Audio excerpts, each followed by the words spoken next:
Buenos días a todos, hermanos. Quiero renovar de nuevo la bienvenida a todos aquellos que estáis entre nosotros. Seáis por membresía de esta congregación, por visita. Nos alegramos mucho de que podamos compartir este tiempo de alabanza a Dios. Un grupo de famosos payasos en la tele española en la época, los años 70, esto refleja que algunos ya vamos perdiendo juventud, de la familia Aragón, que anteriormente a estar en España habían pasado por Cuba, Puerto Rico, Venezuela, Estados Unidos. Comenzaban sus actuaciones diciendo aquello de ¿cómo están ustedes? Y la gente respondía eso bien. Como veis alguno, ¿cómo estamos en esta mañana? ¿Estamos bien? Cuando acababa el culto y pregunto, los hermanos vamos a ¡ay, la espalda! ¡Ay, la cervical! ¡Ay! ¿Cómo estamos? La verdad es que cuando perdemos la juventud, perdemos también parte de la salud. Sin embargo, como dice el punto de vista espiritual, en la medida que el tiempo vamos pasando caminando con Dios, también estamos más cerca de la presencia de Dios y de aquella eternidad para vivir con Dios. ¿Cómo estamos? Algunos no lo sabemos, ya sabéis que yo repito desde aquí, yo no lo sé, no voy al médico, entonces no me he chequeado. Otros sí, otros sabéis perfectamente cómo estáis, porque acudís al médico. Mi querida esposa, que escucha esta conferencia, me lleva a acudir al médico y sé cómo está, porque está constantemente chequeada. De hecho, me decía un amigo mío, un vecino mío, que era responsable de la mayoría de las empresas de diálisis, que la gente de diálisis vivía más edad que los normales, porque ellos estaban constantemente chequeados. Cada vez que van, se hacen pruebas, y entonces aquellos que nos creemos más sanos, es posible que vivamos menos. Y de hecho, estadísticamente es así, Fijaros. ¿Cómo estáis? ¿Qué es un chequeo? ¿Cómo os reconocéis? Un chequeo lo hacemos para el reconocimiento de nuestro estado de salud y ver si hay algo malo de forma preventiva o si realmente nuestro cuerpo está en algo malo en ese momento. Nos revisamos para comprobar cómo estamos. Pero a mí estamos en una iglesia, estamos en un lugar donde predicamos el Evangelio y aunque nos interesa el hombre en toda su totalidad, hacemos un énfasis en la parte espiritual, cómo está nuestra relación con Dios. Para los que nos visitáis, que no sé si, ¿qué esperáis? No esperáis un hombre elocuente. Intento ser claro, intento ser ordenado, pero lo que intento es ser fiel al mensaje del Evangelio. Que Dios nos ama a todas sus criaturas. Y en este lugar nosotros no predicamos iglesia, predicamos a Cristo. E intentamos en medio de nuestras luchas personales, nuestras debilidades, ser fieles al Señor Jesucristo y a su palabra y a su voluntad. El último día, para los que tomáis nota, el título es El sentido de las pruebas, el sentido de las tribulaciones. Segunda parte, es continuación de la última predicación de hace unas semanas. El último día terminaba con acerca de la identidad. Cuando el apóstol Pedro, junto con el apóstol Pablo, junto con Juan, pilares, discípulos de Cristo, en desigualdad, porque Pablo nos dice, yo no tuve 3 años caminando con el Señor Jesús, mi experiencia con Él fue especial, pero esa revelación, y esa revelación que yo recibo, me permite saber y conocer el Evangelio de Jesucristo, de tal forma que estoy en igualdad, conforme a otros discípulos. Sabéis que de los discípulos ninguno acabó de forma natural, salvo el apóstol Juan, los demás murieron martirizados. En la última ocasión decíamos que Pedro, al igual que Pablo, que murió decapitado en Roma bajo el gobierno de Nerón, el apóstol Pedro fue otro tanto, murió crucificado boca abajo. Es decir, que aquellos que servimos a Dios, no nos tenemos que preguntar ¿por qué nos ocurren desgracias?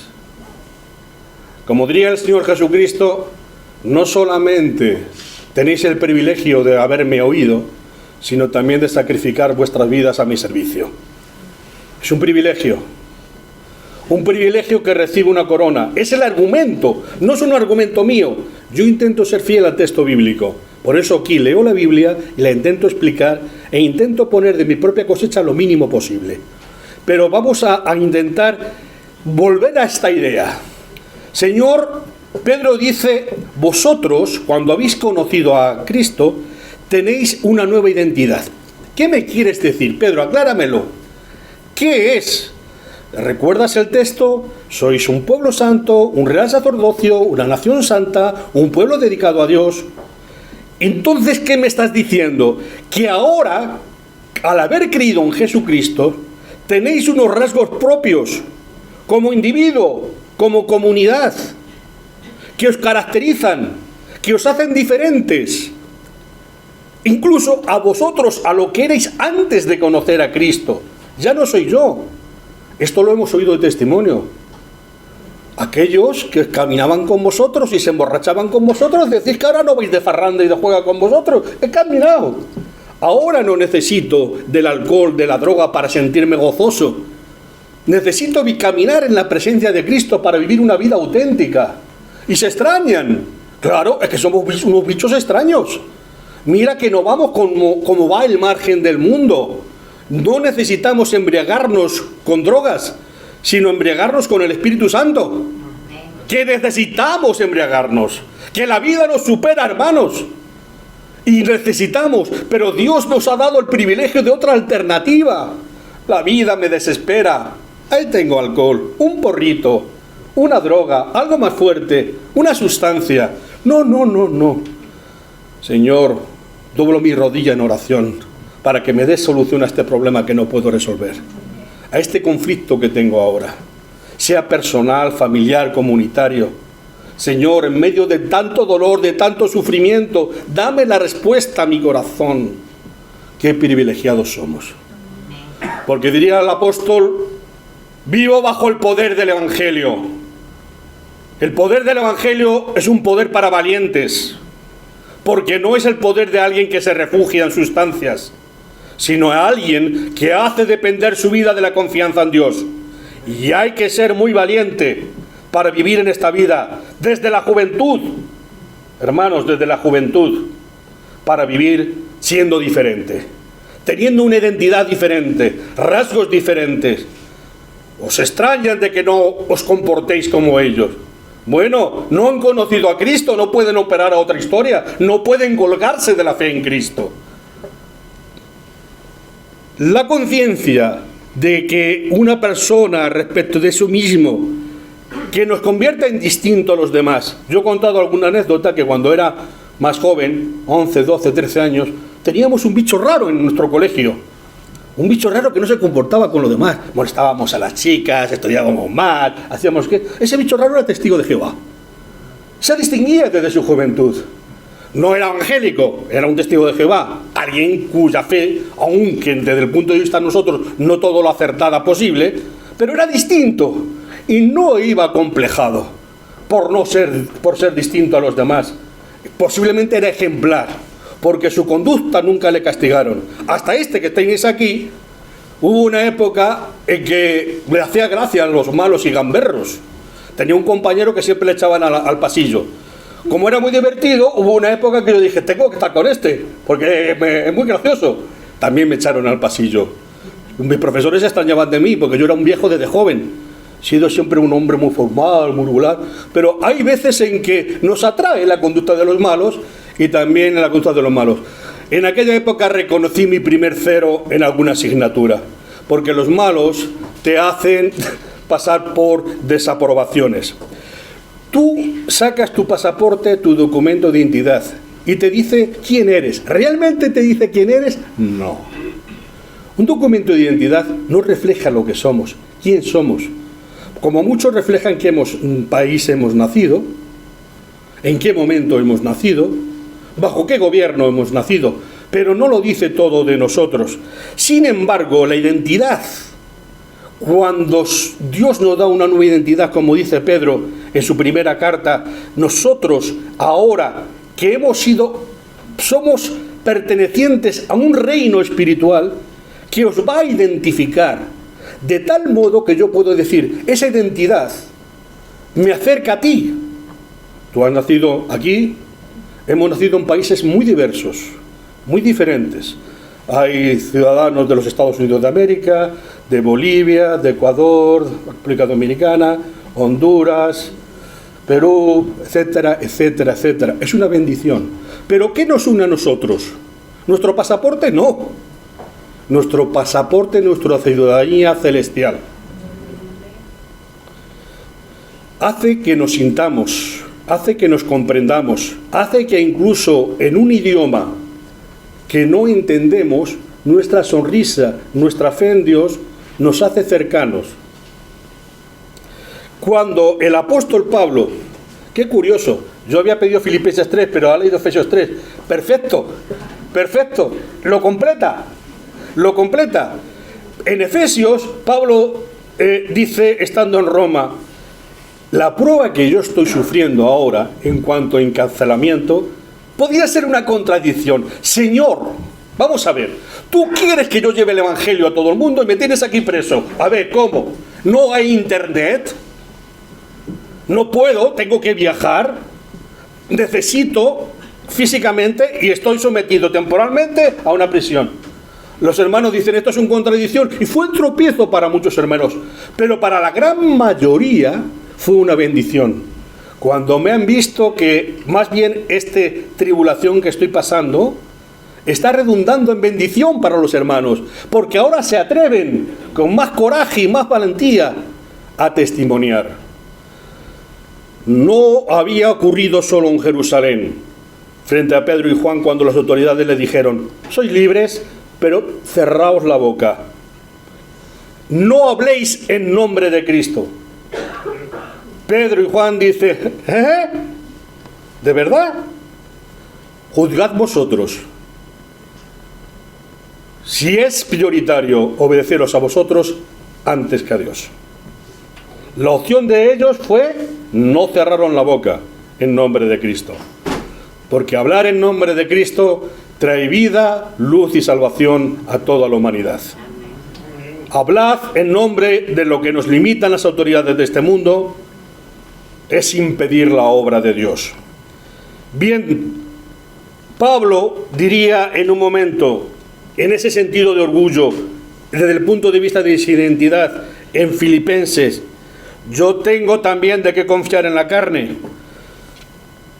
Philip Thomason y su esposa pertenecen al país más poderoso económicamente del mundo, militarmente. Sabéis que en Estados Unidos y Europa el 55% del presupuesto militar del mundo lo poseen entre Europa y Estados Unidos. Estados Unidos posee 6.000 bombas atómicas, 7.500 la posee Rusia. ¿Tienen capacidad para destruir este mundo? Centenares de veces. Sin embargo, ¿tienen poder para dar libertad y vida al mundo? Durante un tiempo, Estados Unidos fue un referente moral. ¿Lo está siendo ahora? Europa fue un referente moral. ¿Lo estamos siendo ahora? Hermanos, yo digo muchas veces, yo no estoy orgulloso de mi pasaporte español. Sé que es un privilegio.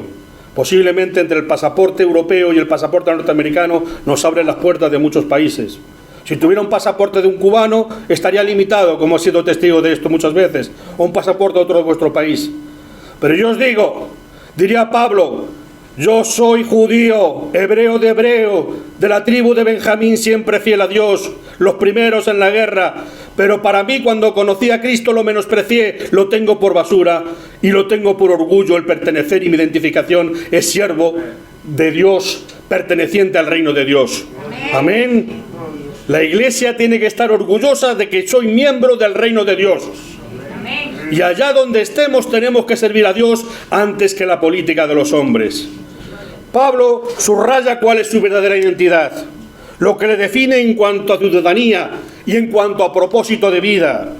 No es la ciudadanía de nacimiento, ni siquiera la religión que tiene de nacimiento.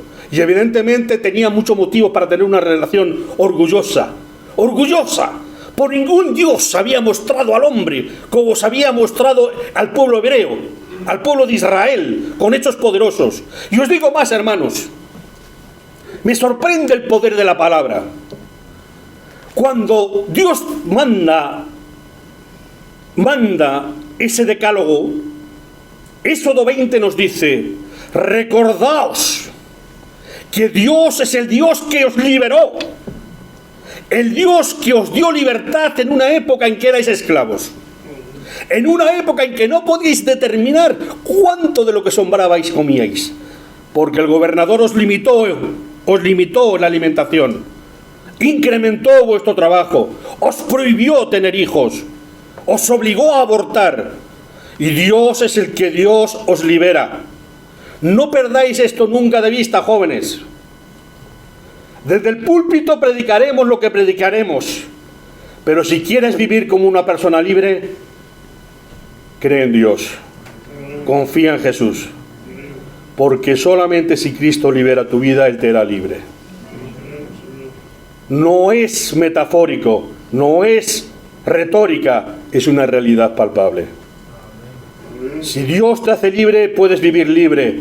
No pierdas tu juventud ni tus energías entregando tu vida y tu entusiasmo a otra obra y a otra historia que no sea al Señor Jesucristo. No a una religión, no a una interpretación, sino a Cristo como Señor de tu vida. Porque si Dios es Señor de tu vida, Él te hará una persona libre.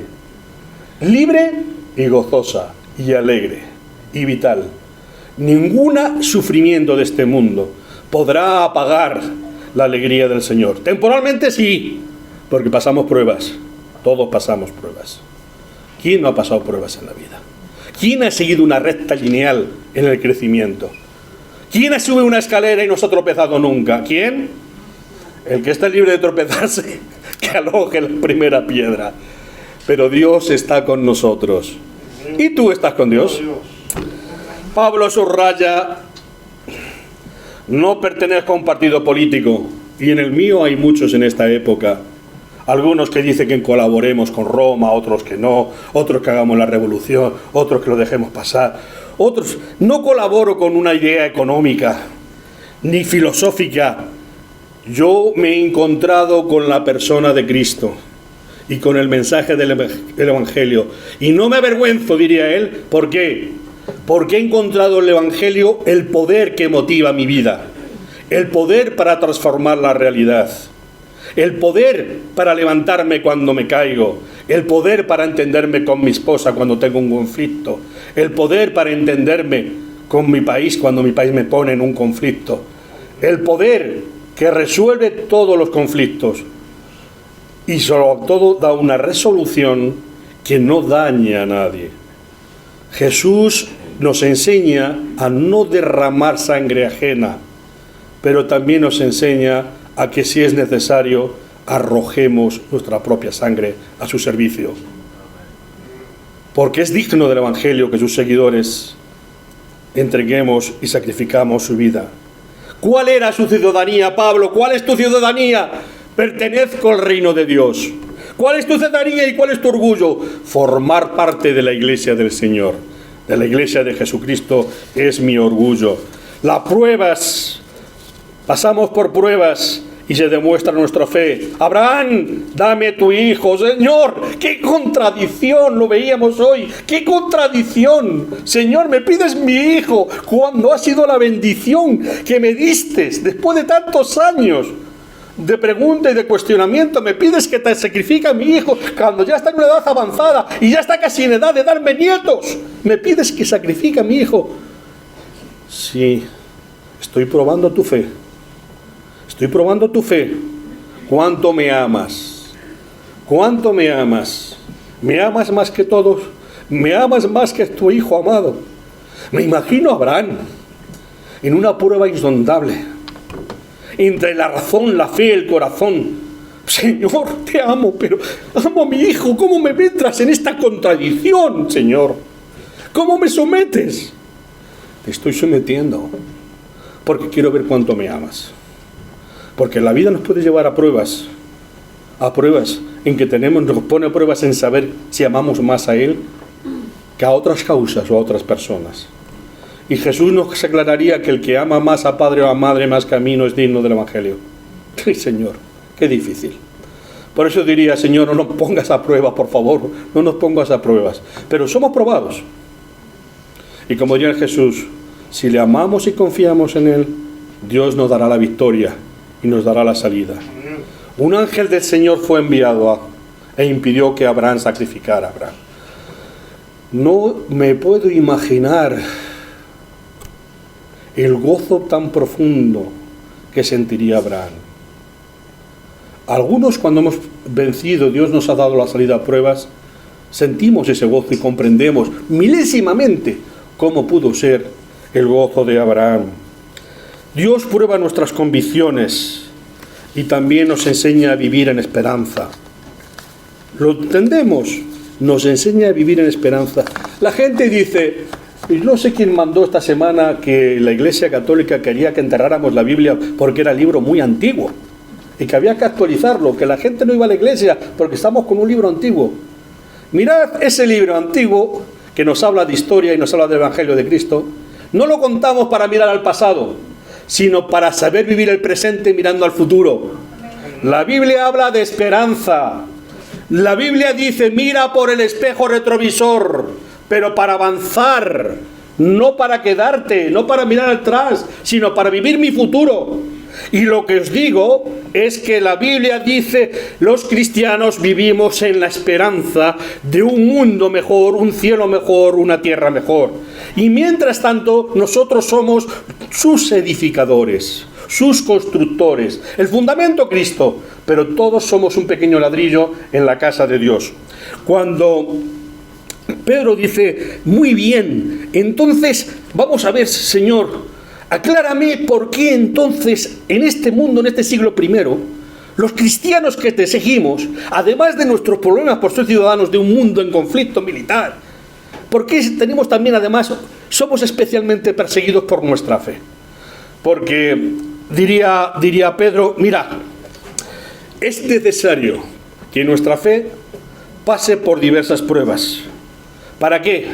Para que nosotros, que un día decidimos entregar nuestra vida a Cristo, la mantengamos nuestra fidelidad a Cristo y permanezcamos fieles. ¿Amén? Amén. Hay alguno que diría, Señor, me bautizo, llévame contigo. Llévame contigo. Ojalá.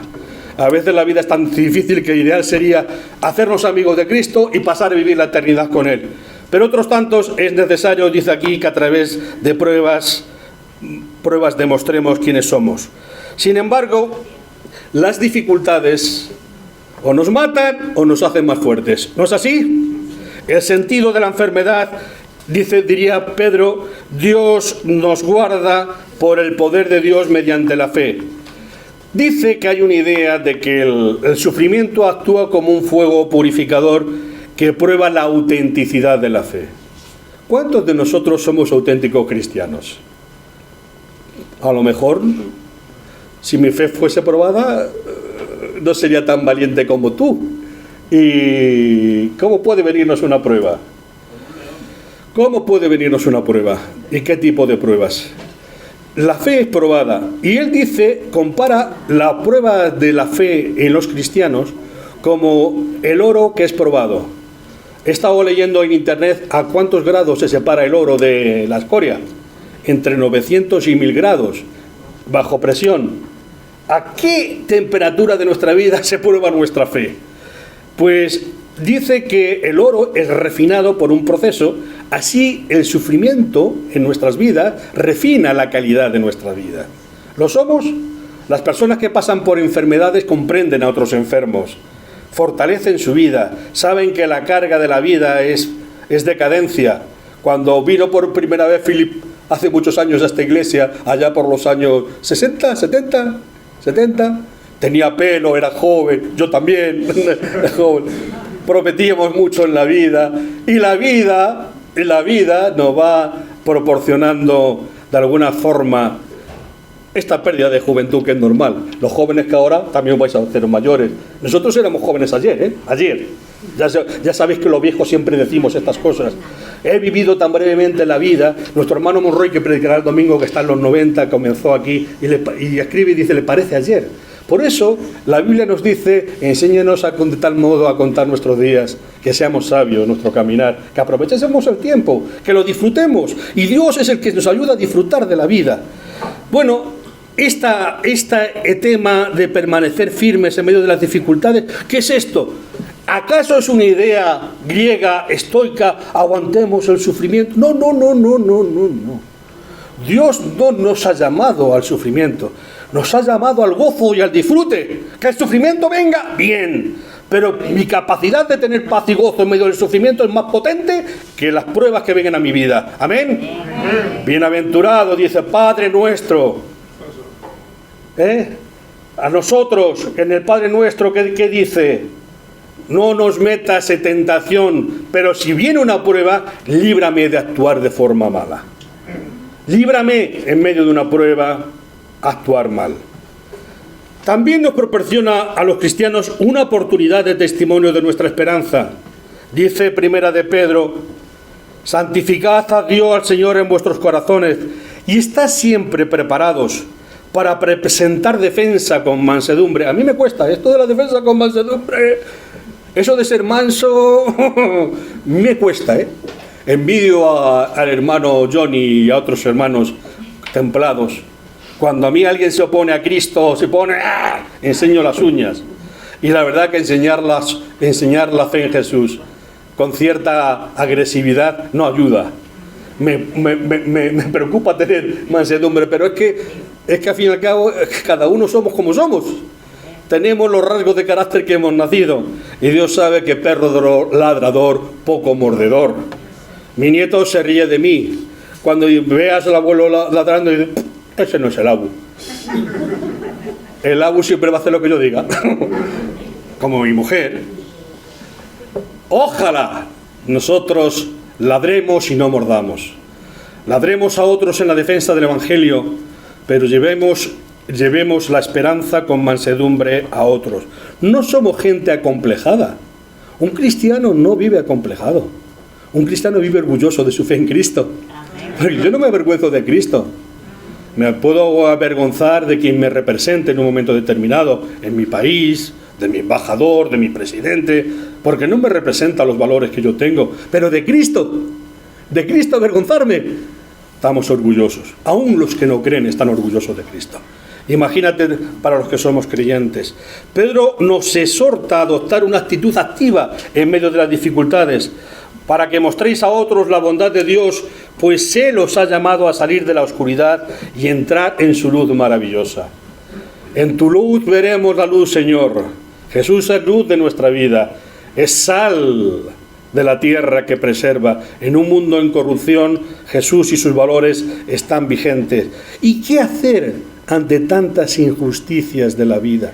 Señor, sí, pero vayamos a lo concreto. ¿Qué hago ante esta injusticia que estoy sufriendo? Me denuncian cuando yo soy víctima inocente. Me maltratan cuando yo solamente soy bueno. Por ser precisamente manso se confunden y creen que soy débil. Y me denuncian y me llevan ante las autoridades. Cuando sufrimos injustamente, nos enseña Cristo a seguir su ejemplo. Pues para esto fuisteis llamados, porque también Cristo padeció por nosotros, dejándonos ejemplo para que sigáis sus pisadas. ¿Qué eres tú en tu identidad? Lo que son tus convicciones y lo que muestran tus hechos. ¿En quién confías en periodo de crisis? ¿En tu primo de Zumusol para que le devuelva el golpe a quien te ha agredido? ¿O en Cristo? ¿A quién debemos llevar nuestra causa?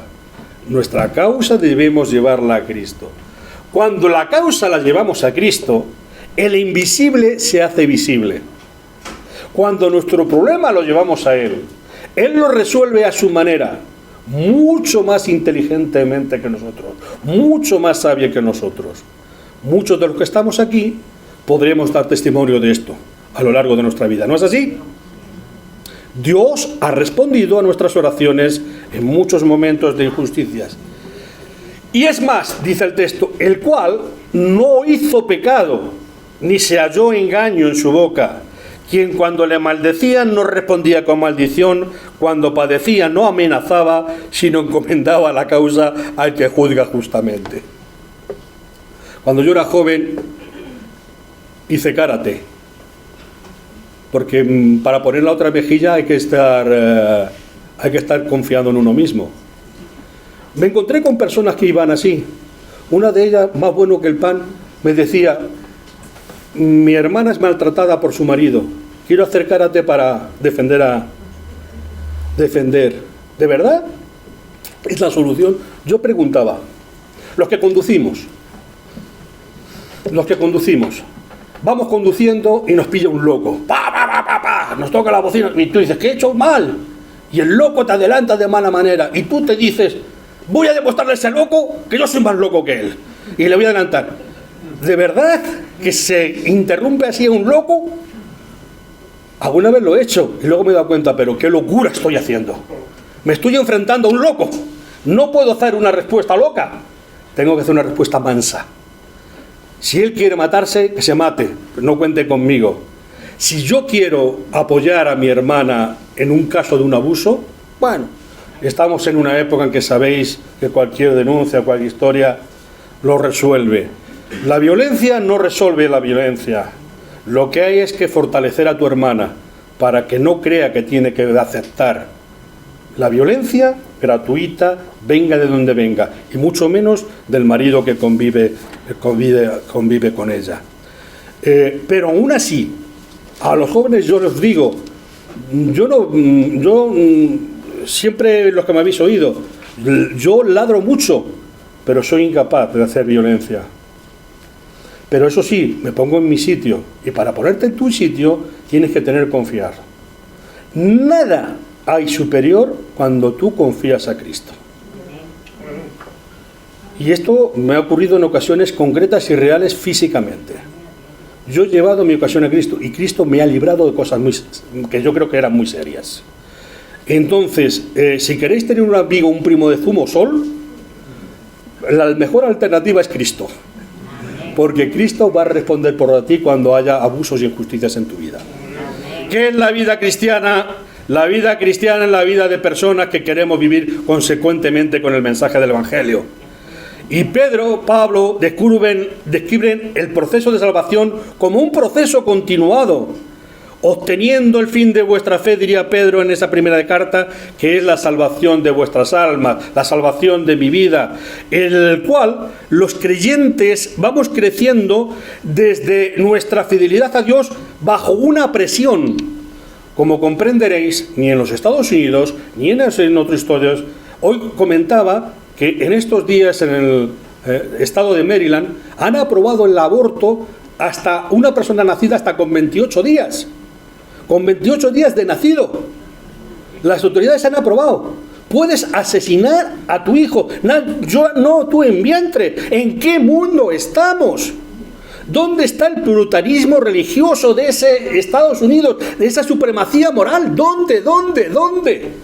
¿Dónde está el mensaje del Evangelio en nuestras autoridades? ¿Dónde está el poner primero la fe? Cuando Dios nos dice del Antiguo Testamento, el pueblo que no me bendice no tendrá bendición, sino maldición. Bendeciré a quien me bendijere. Llevará bien el pueblo que obedeciere mis normas, mis leyes. Cuando se respeta la vida, la propiedad, la mujer de tu prójimo, las propiedades de tu prójimo, yo respetaré eso.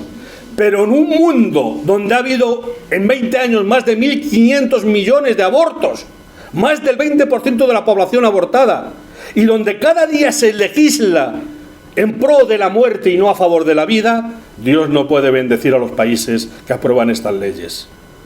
Vivamos en los Estados Unidos de América, vivamos en la Europa hedonista, vivamos en África o vivamos en Asia, si no buscamos y respetamos la voluntad de Dios, Dios va a traer su justicia más pronto que tarde. Nosotros no podemos actuar según la legislación injusta de este mundo, pero evidentemente vivimos bajo una presión. Desechando toda malicia, todo engaño, hipocresía, envidias, detracciones, desead como niños nacidos la leche espiritual no adulterada, para que por ella crezcáis para salvación. Nos dicen que la palabra de Dios es antigua y desfasada. Pues nosotros la deseamos, porque es nuestro alimento. Como los niños les fortalece la leche materna y crecen y se hacen fuertes, nosotros necesitamos de la palabra de Dios, su mensaje, para fortalecernos cada día. Si leemos nuestras leyes, nuestras constituciones modernas, son leyes que van en contra de la enseñanza del Señor Jesús. Pero no solamente del Señor Jesús, sino del derecho natural de los seres humanos, sean creyentes o no creyentes. ¿Qué valor tiene la vida cuando podemos acabar con ella de forma tan gratuita? Dice el apóstol, no solamente debemos ser fieles, sino debemos perseguir la santidad personal. Porque como aquel que os llamó es santo, sed también vosotros santos en vuestra manera de vivir. A veces, bajo la mentalidad católica o evangélica, cuando hablamos de santidad, se nos propone, como aquella persona. No. La santidad significa que yo dedico mi vida a lo espiritual. A lo espiritual. Que yo dedico recursos y tiempo de mi vida a lo espiritual. Sí, Señor, pero es muy necesario que yo estudie mucho para tener un buen oficio, para ganar mucho dinero. Vale que sí, pero no dejes de ocupar, te dediques al Evangelio y a Dios durante tu vida. Cuando nosotros celebramos este pan y esta copa, pensamos en el sacrificio de Jesús, pero Jesús no se sacrificó la última semana. Jesús se sacrificó desde su juventud. Cuando les contesta a los padres, ¿dónde estabas? Y él dice, en las cosas de mi Padre me es necesario estar, ¿o no? Cuando yo te dice, y la Biblia te dice que seas santo, te dice que tengas en cuenta en tu mente y en tu vida dedicarte a Dios.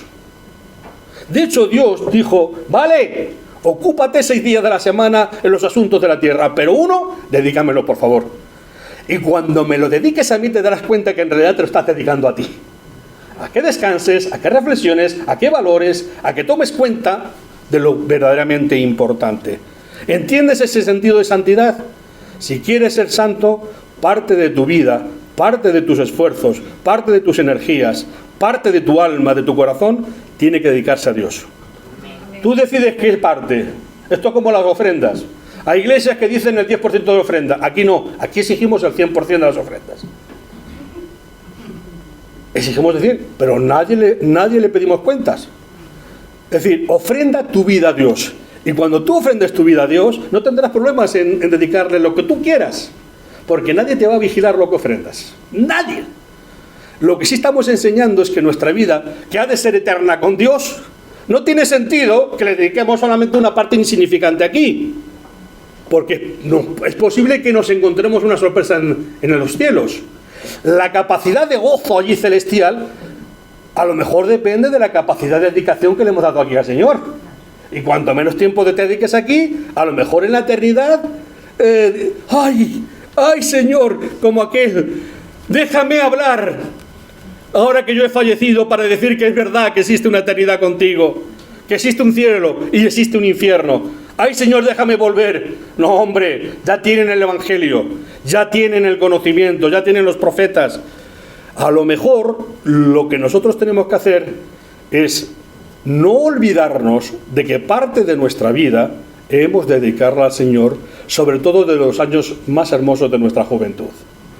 Jóvenes, sois especialmente amados por el Señor. Especialmente Dios os busca. Especialmente Dios sabe que tenéis mucho vigor, tenéis mucha capacidad de aprender, tendréis bondad en el corazón. Si queréis tener, como otros tienen, prosperidad material, no olvidéis que la prosperidad material se sustenta en una vida moral y espiritual importante, para que podáis disfrutar. Esto lo contamos a aquellos que hemos pasado, que somos más viejos, y os puedo decir que Dios os va a prosperar materialmente si vosotros bendecís al Señor espiritualmente, si dedicáis vuestra vida. Acabo. Pedro concibe la iglesia como una casa espiritual compuesta de piedras vivas edificadas sobre Cristo como fundamento. Jesús animó a Pedro a cuidar de la iglesia. Os lo conté el último día. Pedro, ¿me amas? Tú sabes que te amo, Señor. Pedro, ¿me amas? Que sí, Señor, que tú sabes que te amo. Pedro, ¿me amas? Sí, Señor, tú sabes que te amo. María Elena, Rosa, Cristina, Juan, Javier, ¿amas al Señor? Díselo en tu corazón ahora. Padre, te amo. Dilo, dilo. Padre, te amamos. Verbalízalo. Dilo físicamente. Padre, te amo. Jesús, te amo. Señor, glorifícate en mi vida, porque yo te amo. No me avergüenzo de decir que eres mi mejor amigo y mi Dios, porque sostienes mi vida. Y yo te pido, Dios mío, que me ayudes a edificar mi vida en tu luz, en un mundo de tanta oscuridad y sufrimiento. Yo te pido que, Señor, si no has llegado todavía a mi vida, te manifiestes. Manifiéstate en mi vida, Señor. Muéstrate en mi vida, Señor.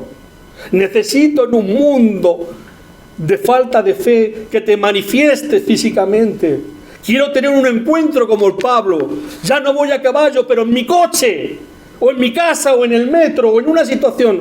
Señor, dame la prueba de que estás ahí, que me amas. Estos algunos dicen que sí, que tú lo has hecho en su vida, pero yo no lo siento. Yo no lo he experimentado. Pido a Dios que lo experimentes. Pido a Dios que encuentres en este momento en tu vida la luz de Él que necesitas en tu caso concreto. Todos, cristianos y no cristianos, renovemos en nuestro día la convicción de que Dios nos ama. Cuando pasamos a tomar del pan y la copa es lo que estamos diciendo. De tal manera te he amado que he dado mi vida y no sé qué más puedo hacer para que me quieras. Dios es un pobre en cariño, necesita de tu amor, necesita de tu fe. ¿Por qué?